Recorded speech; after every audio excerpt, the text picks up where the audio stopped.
Parliament തെരഞ്ഞെടുപ്പിൻ്റെ voting പാറ്റേണും assembly തെരഞ്ഞെടുപ്പിൻ്റെ വോട്ടിംഗ് പാറ്റേണും തദ്ദേശ സ്വയംഭരണ സ്ഥാപനങ്ങളിലെ തെരഞ്ഞെടുപ്പിൻ്റെ വോട്ടിംഗ് പാറ്റേണും വിഭിന്നമാണ്, വ്യത്യസ്തമാണ്. ഓരോ വോട്ടർമാരുടെയും മുമ്പിൽ ഓരോ പരിഗണനയാണ് ഓരോ തെരഞ്ഞെടുപ്പിനും വരുന്നത്. തദ്ദേശ സ്വയംഭരണ സ്ഥാപനങ്ങളിലെ തെരഞ്ഞെടുപ്പുകളിൽ ഇതിനു മുമ്പ് എല്ലാ കാലത്തും ഇടതുപക്ഷ ജനാധിപത്യ മുന്നണിക്ക് ഒരു മുൻതൂക്കമുണ്ടായിരുന്നു.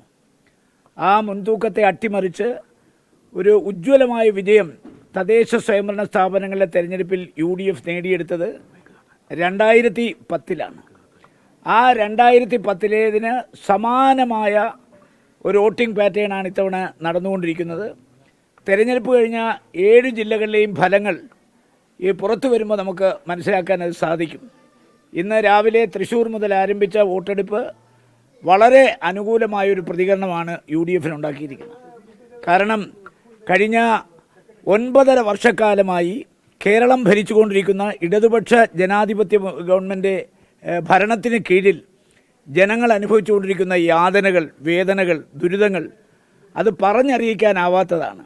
അതൊക്കെ ഇത്തവണത്തെ വോട്ടെടുപ്പിൽ നിഴലിക്കുമെന്നുള്ള കാര്യത്തിൽ യാതൊരു തർക്കവുമില്ല. മാത്രമല്ല, നമ്മുടെ വിദ്യാഭ്യാസത്തെ കാവ്യവൽക്കരിക്കാൻ നാഷണൽ എഡ്യൂക്കേഷൻ പോളിസി കൊണ്ടുവന്നു. അതിനെ ആദ്യമായി ശക്തമായി എതിർത്തത് ഇടതുപക്ഷ ജനാധിപത്യ മുന്നണിയാണ്. 2020-ൽ നാഷണൽ എഡ്യൂക്കേഷൻ പോളിസി വന്നു. 2022-ൽ PM ശ്രീ, ആ PM ശ്രീയിൽ ഒരിക്കലും ഒപ്പിടില്ല എന്ന് പറഞ്ഞ ഇടതുപക്ഷ മുന്നണിയുടെ ഗവൺമെൻറ് മുന്നണി അറിയാതെ, ക്യാബിനറ്റ് അറിയാതെ ഒരു ഇടനിലക്കാരൻ മുഖാന്തരം ധർമ്മേന്ദ്ര പ്രധാനുമായി ചർച്ച നടത്തി ഒരു പാലം വെച്ച് അതിനകത്ത് ഒപ്പിട്ടത് വഴി നമ്മുടെ രാജ്യത്തിൻ്റെ വിദ്യാഭ്യാസത്തെ കാവ്യവൽക്കരിക്കാൻ കൂട്ടുനിന്നു എന്നുള്ള ആക്ഷേപം ഇന്ന് വോട്ടർമാരുടെ ഇടയിൽ ശക്തമായിട്ടുണ്ട്. അതിനേക്കാൾ ഉപരിയായി നമുക്കറിയാം, ശബരിമലയിൽ നടന്നിട്ടുള്ള തീവട്ടിക്കൊള്ള സമാനതകളില്ലാത്ത തീവട്ടിക്കൊള്ളയാണ് നടന്നത്. ഈ കൊള്ളയിലെ പ്രതികളെ ആരെയും പിടിച്ചത് കേരള ഗവൺമെൻറ് അല്ല, കേരള പോലീസല്ല. ഇത് ഹൈക്കോടതിയാണ് SITയെ നിയമിച്ചത്. SITയിലെ ഉദ്യോഗസ്ഥന്മാരെ തിരഞ്ഞെടുത്തത് മുഴുവൻ ഹൈക്കോടതിയാണ്. അപ്പോൾ ഇതിൻ്റെ ക്രെഡിറ്റ് മുഴുവൻ നമ്മുടെ നീതിന്യായ വ്യവസ്ഥയ്ക്കാണ്. അപ്പോൾ അതിൽ 2 പേരാണ് ഇന്ന് ജയിലിനകത്ത് കിടക്കുന്നത്. ഒരുപാട് പേര് ജയിലിൽ കിടക്കുന്നുണ്ട്. അതിൽ 2 പേരുടെ പേര് എടുത്തു പറയാതിരിക്കാൻ കാര്യമില്ല. ഒരാൾ 2 പ്രാവശ്യം അരിവാൾ ചുറ്റിക നക്ഷത്രത്തിൽ മത്സരിച്ച്, നമുക്കറിയാം, കൊല്ലം ജില്ലയിൽ കൊട്ടാരക്കര താലൂക്കിൽ കുളക്കട പഞ്ചായത്തിൻ്റെ പ്രസിഡൻ്റായ ആളാണ്. അതിനുശേഷം അദ്ദേഹം ലാൻഡ് ട്രൈബ്യൂണലിൻ്റെ ജഡ്ജിയായി. അതിനുശേഷം അദ്ദേഹം പിണറായി വിജയൻ്റെ ആശീർവാദത്തോടു കൂടി ഗുരുദാസൻ എന്ന് പറയുന്ന എക്സൈസ് മന്ത്രിയുടെ പ്രൈവറ്റ് സെക്രട്ടറിയായി. അതിനുശേഷം ദേവസ്വം ബോർഡിൻ്റെ കമ്മീഷനായി തിരുവിതാംകൂർ. സാധാരണഗതിയിൽ ഒരു കമ്മീഷണർക്ക് 3 കൊല്ലമാണ്. 2 ടേമാണ് അദ്ദേഹത്തിന് വാസുവിന് കൊടുത്തത്. ആ 2 ടേം കഴിഞ്ഞപ്പോൾ അദ്ദേഹത്തെ ദേവസ്വം ബോർഡ് മെമ്പറാക്കി. അതിനുശേഷം അദ്ദേഹത്തെ പ്രസിഡൻ്റാക്കി. ഇത്രയും സ്ഥാനമാനങ്ങൾ പാർട്ടി നൽകിയതും പാർട്ടി സ്ഥാനമാനങ്ങൾ വഹിച്ചതുമായ ഒരാൾ ശബരിമലയിലെ സ്വർണ്ണക്കൊള്ളയ്ക്ക് ജയിലിൽ കിടക്കുന്നു എന്ന് മാത്രമല്ല, 4 പ്രാവശ്യമാണ് അദ്ദേഹത്തിൻ്റെ മുൻകൂർ ജാമ്യാപേക്ഷ തള്ളിക്കളഞ്ഞതും അദ്ദേഹത്തിനെ വീണ്ടും വീണ്ടും ജയിലിനുള്ളിലേക്ക് അടച്ചതും. 2ാമത്തെ വ്യക്തി DYFIയുടെ നേതാവായിരുന്നു. അദ്ദേഹം മാർക്സിസ്റ്റ് പാർട്ടിയുടെ സംസ്ഥാന കമ്മിറ്റി അംഗമാണ്. അതുകൂടാതെ അദ്ദേഹം കോന്നിയുടെ MLA ആയിരുന്നു. അത് കഴിഞ്ഞ് 2 പ്രാവശ്യം ആറന്മുളയിൽ അരിവാൾ ചുറ്റിക നക്ഷത്രത്തിൽ മത്സരിച്ച് പരാജയപ്പെട്ട ആളാണ്. ദേവസ്വം ബോർഡ് മെമ്പറാണ്. ഏതാണ്ട് 50 കോടി രൂപയോളം വില വരുന്ന സ്വർണ്ണമാണ് കടത്തിയത്. പക്ഷേ അതിൻ്റെ മോഹവില 500 കോടിയാണെന്നാണ് തെളിഞ്ഞിരിക്കുന്നത്. അപ്പോൾ സ്വാഭാവികമായി അന്താരാഷ്ട്ര കള്ളക്കടത്ത് റാക്കറ്റുമായി ബന്ധമുള്ള ഒരു സ്വർണ്ണ തട്ടിപ്പാണ് ശബരിമലയിൽ നടന്നത്. നമുക്കറിയാം, മാർക്സിസ്റ്റ് പാർട്ടി അടക്കം ഈശ്വര വിശ്വാസികളുടെ നാടാണ് ഈ നാട്. ഡയലക്റ്റിക്കൽ മെറ്റീരിയൽസിൽ വിശ്വസിക്കുന്ന, വൈരുദ്ധ്യാത്മക ഭൗതികവാദത്തിൽ വിശ്വസിക്കുന്ന ഒരു പാർട്ടി കേരളം ഭരിക്കുന്നു. മതം മനുഷ്യനെ മയക്കുന്ന കറുത്ത മരുന്നാണെന്ന് പറഞ്ഞ കാറൽ മാർക്സിൻ്റെ അനുയായികൾ കേരളം ഭരിക്കുന്നു. ആ കേരളത്തിലാണ് ഇത്ര വലിയ തീവട്ടിക്കൊള്ള നടന്നിരിക്കുന്നത്. ഈശ്വര വിശ്വാസം ലെവലേശമുണ്ടെങ്കിൽ ശ്രീ പിണറായി വിജയൻ ചെയ്യേണ്ടത് ഈ ജയിലിൽ കിടക്കുന്ന ആളുകളെയെങ്കിലും അദ്ദേഹം പാർട്ടിയിൽ നിന്ന് പുറത്താക്കാനുള്ള സാമാന്യ മര്യാദ കാണിക്കണം. മാത്രമല്ല, 6 ലക്ഷം കോടിയുടെ കടമാണ് കഴിഞ്ഞ 9.5 വർഷക്കാലമായി കേരളത്തിന് വരുത്തി വച്ചിരിക്കുന്നത്. ഗുരുതരമായ വിലക്കയറ്റം.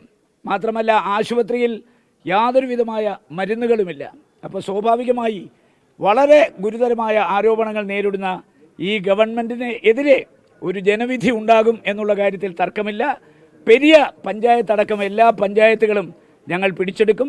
ഇത്തവണ ജില്ലാ പഞ്ചായത്ത് വീണ്ടും UDFൻ്റെ ഭരണം വരും.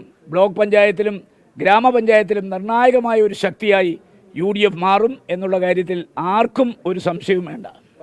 രാഹുൽ മാങ്കൂട്ടത്തിനെതിരെ ഉള്ളത് രാഷ്ട്രീയ ആരോപണം അല്ലെങ്കിൽ ആസൂത്രിതമാണെന്നാണ് KPCC പ്രസിഡന്റ് ഇന്ന് പറഞ്ഞിരിക്കുന്നത്. തീർന്നു. രാഷ്ട്രീയ പ്രേരിത കേസാണെന്നാണ് KPCC പ്രസിഡന്റ് ഇന്ന് പ്രതികരിച്ചത്. അല്ല, ഒരു തെരഞ്ഞെടുപ്പിൽ വോട്ടർമാർ പോളിംഗ് ബൂത്തിലേക്ക് പോകുമ്പോൾ ഇത്തരം വിഷയങ്ങൾ ഇന്നല്ല ചർച്ച ചെയ്യേണ്ടത്. ഇതിനെക്കുറിച്ച് ഞാൻ എൻ്റെ വ്യക്തമായ അഭിപ്രായം രേഖപ്പെടുത്തിയിട്ടുണ്ട്.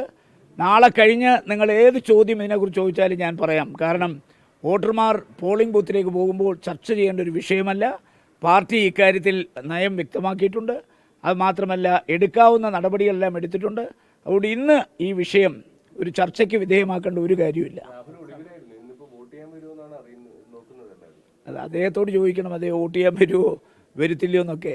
അതൊക്കെ അദ്ദേഹത്തിനോട് ചോദിക്കേണ്ട ചോദ്യം എന്നോട് ചോദിച്ചാൽ എങ്ങനെയാണ് ഞാൻ മറുപടി പറയുക?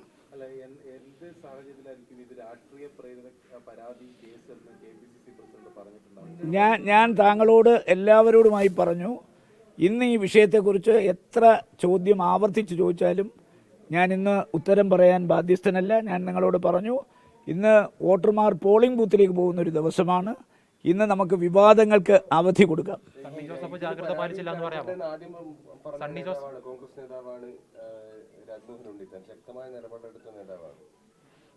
ഞാൻ എൻ്റെ ജീവിതത്തിൽ പറഞ്ഞ ഒരു കാര്യങ്ങളും മാറ്റി പറഞ്ഞിട്ടില്ല. അത് പുനർചിന്തനത്തിന് വിധേയമായിട്ടില്ല. കാരണം എനിക്ക് ഉത്തമ ബോധ്യമുള്ള കാര്യങ്ങളെക്കുറിച്ച് ഞാൻ പ്രതികരിക്കാറുള്ളൂ. ഇക്കാര്യത്തിലും അങ്ങനെ ഉത്തമ ബോധ്യത്തിൻ്റെ അടിസ്ഥാനത്തിലാണ് പ്രതികരിച്ചത്. അത് ഞാൻ മരിക്കുന്നവരെ മാറ്റി പറയുമെന്ന് ആരും വിചാരിക്കേണ്ട. ഇന്ന് രാവിലെ സണ്ണി ജോസഫ് പ്രതികരണം നടത്തിക്കൊണ്ട് ഒരു ജാഗ്രത പാലിച്ചില്ല എന്ന് തോന്നുന്നുണ്ടോ? അല്ല, അത് അദ്ദേഹം ജീവിച്ചിരിപ്പുണ്ടല്ലോ. അദ്ദേഹത്തോട് ചോദിക്കേണ്ട ചോദ്യം എന്നോട് ചോദിച്ചാലോ? അല്ല, എനിക്ക് ഞാൻ പറഞ്ഞല്ലോ, ഇന്ന് വിവാദ വിഷയങ്ങളെക്കുറിച്ച് ഒരു ചോദ്യത്തിന് ഉത്തരവില്ല. പിണറായി പറഞ്ഞിരിക്കുന്നത് ചരിത്ര വിജയം നേടുന്നതാണ്. അതിനോട് എങ്ങനെയാണ് പ്രതികരിക്കുന്നത്? അല്ല, അതിപ്പോൾ തെരഞ്ഞെടുപ്പ് കഴിയുമ്പോൾ, വോട്ടിന് 13-ാം തീയതി കഴിയുമ്പോൾ എന്താണ് അദ്ദേഹം പറയാൻ പോകുന്നത് നിങ്ങൾ കാത്തിരുന്ന് കാണുക. ലോകത്തെവിടെയായാലും ഏത് സമയത്തും 24 വാർത്തകളും ഓഗ്മെന്റഡ് റിയാലിറ്റി പാക്കേജുകളും എക്സ്പ്ലെയിനറുകളും വിശദമായി കാണാൻ ഞങ്ങളുടെ YouTube ചാനൽ നിങ്ങൾക്ക് സബ്സ്ക്രൈബ് ചെയ്യാം.